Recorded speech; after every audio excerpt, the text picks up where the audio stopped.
Okay, here are a few takeaways that I can give you for working on the heavy bag. So, heavy bag, that is impact training, right? Using the tool, a good old bag, protecting my hands, good old gloves, wrist support, depending how much you want. Weaker wrist support, it's like kind of like a glove, not really locking it too much, but I feel it helps keep the gloves clean. Mouthpiece, bite down on this. I want to protect my jaw. I want to lock it into place. I'm going to bite down hard. I don't want to grind my teeth. When I'm punching, right, as long as my nose is working, I like to exert force out with strong inhales in, right, core contraction, good position, alignment, right, working on this bag, right. Big thing, how you're hitting with your hand, right, so you're making contact with the bag. Generally speaking, you want contact with these knuckles. You want to squeeze hard with the first two knuckles, lock the wrist in place, right? Certain techniques, within martial arts, I'm going to squeeze with the bottom knuckles, give my wrist a lot of flexibility. I have a hard squeeze, right? I'm holding something. I'm not going to let go of these bottom hands.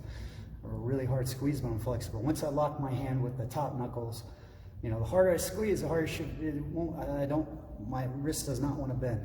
And that's what you want for your punches. You want your wrist protected, strong. You want to squeeze with these two fingers, trigger finger, right, middle finger, squeeze, lock into it, hit. Visualization. So, very important on the bag here. I need to visualize my target. This is a bag. It does not hit back. But I don't want to imagine that at any time, the bag will hit me back. It'll just come alive, something, reach out and touch me, right? Trying to train with me. So I visualize that. I visualize targets, right? Imaginary opponent. I use that visualization. Imagine it. Move the bag. I like a long bag. The longer the chain, the better. For more advanced practitioners, because the bag moves more, you need a lot more footwork to keep it in place. You basically have to herd the bag when it's swinging around. If anyone's worked on extra long chains, so that's one of my favorites, extra long chain. You need a lot of area though, can't have a lot of bags around. This one's a shorter chain, but it moves pretty well, at least for simulating lower body movement, so that's good. I can visualize legs coming at me and a little bit of movement at the top, but visualization, very key. First, work static position, hit that target, right? If you're using visualization, then you would imagine an opponent that is weakened, right? That cannot hit back, so you don't have to move. Your only movement is to create more power and to hit strikes more efficiently and more powerfully into him. That's why you would use movement, right? My movement, right? I want to sometimes work my power on the bag. I stay in place. I'll show you this. So I'm visualizing the target.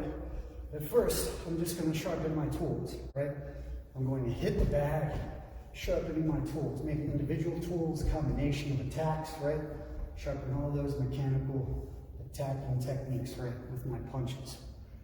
If the bag's moving around too much at this point, I can move away, but the easiest thing to do is just push the bag, use your long guard, right? Use your double hand stuff, right? And then just center the bag, hold it, and then again, imagine anytime you're in the bag, don't drop, right? I kick the bag, I start moving away, I don't look away from it. I want to act just like I would act as if I was practicing with a partner, fighting an opponent. Keep my hands on them all times. There are no clean breaks unless it's a clean break. Most of the time, no clean break. Official stop, clean break. But otherwise, when I move the bag, I move around the bag, I watch that range, and I'm always thinking of practicing with my partner and breaking. So I'll hit the bag can't hit back, but I don't drop my hands until I feel I'm out of range of whatever the bag could throw back at me if it came alive, sprouted some legs and arms.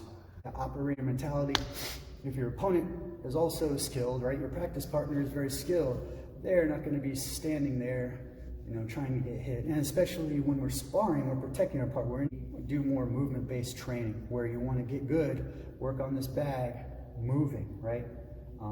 In and out, around, your angle away, adjust that angle, and then reset the center line, right? Forcing him to turn towards you and reset the center line. That way he doesn't have as much decision-making opportunities, right? In that OODA loop, right? Observe, orient, decide, act, OODA loop, right? I can move on the bag. I can pretend the bag is going to hit back, so I move away, right? If the bag doesn't move much, it's not in movement, then in my visualization, I'm visualizing it's taking the hits, and then after I finish my hits, I want to do a tactical retreat because I'm visualizing my opponent, right, hitting me back. As I'm moving in and out, as I'm finishing a combination, I want to move back out of the combination. If you're not the weapon, then you're the target. So that's the worst thing, right? Two-way firing range. So I really want a one-way firing range. That's my optimal thing when I'm visualizing the bag or training any war. I want to control center line, angle my partner away, like his weapon's away, one-way firing range, launch my attacks as he tries to recenter. The most difficult, two-way firing range, where I'm hitting him, he's hitting me. We're in that pocket center line, just beating on each other. The way you win that one is by being faster, stronger, tougher, a lot of physical skills, right? And it takes a lot of technical fighting skills to get through that. Better to move than stay there. You have very little time before you're probably going to take a hit, and then it just depends how tough your body is, how much you can take that hit versus the other guy taking his hits. And then sometimes, depending again on the visualization, what if I want to practice my sparring contact? I want to think like I'm just sensing, right? I'm not going to kill the bag now. I'm going to practice basically for the future, so I'm safer when I practice with people opponents. I won't squeeze my hands so hard then. This is when I want heavy impact into bag.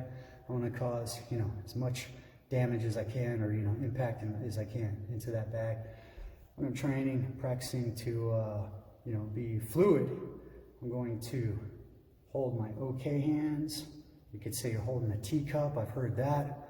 Coach I like and respect a lot, right? Greg Nelson. Hold your teacups, right? So when you're hitting with the teacup hold, your hand just kind of bends in, right? So hit too hard, relax. You're going to hurt your hand. But this is important when we're doing fluid flow training, right? A lot of our training that I like to do as we play, the word spar, right? So we spar, but we spar in a way that is technical, and we protect ourselves when we use those hollow hands to make contact. But we know, well, if I made that same contact and my hand was a rock, it's going to cause some damage, right? He's going to feel it a lot more. When you train, you have to be careful. A guy's much bigger than me. Guys much bigger than me have to train me in a particular way. Otherwise, they can injure me more easily. They can produce more force I can because of the length of their limbs, how much weight when we're playing. So protect the hardware, right? Upgrade the software. I like that. Anyway, it's Joe. Hope you enjoyed watching some heavy bag work. I hope you have a good day. Yeah, I hope you have a good day. And if you're an OBJJ, I'll see you in practice. Peace out.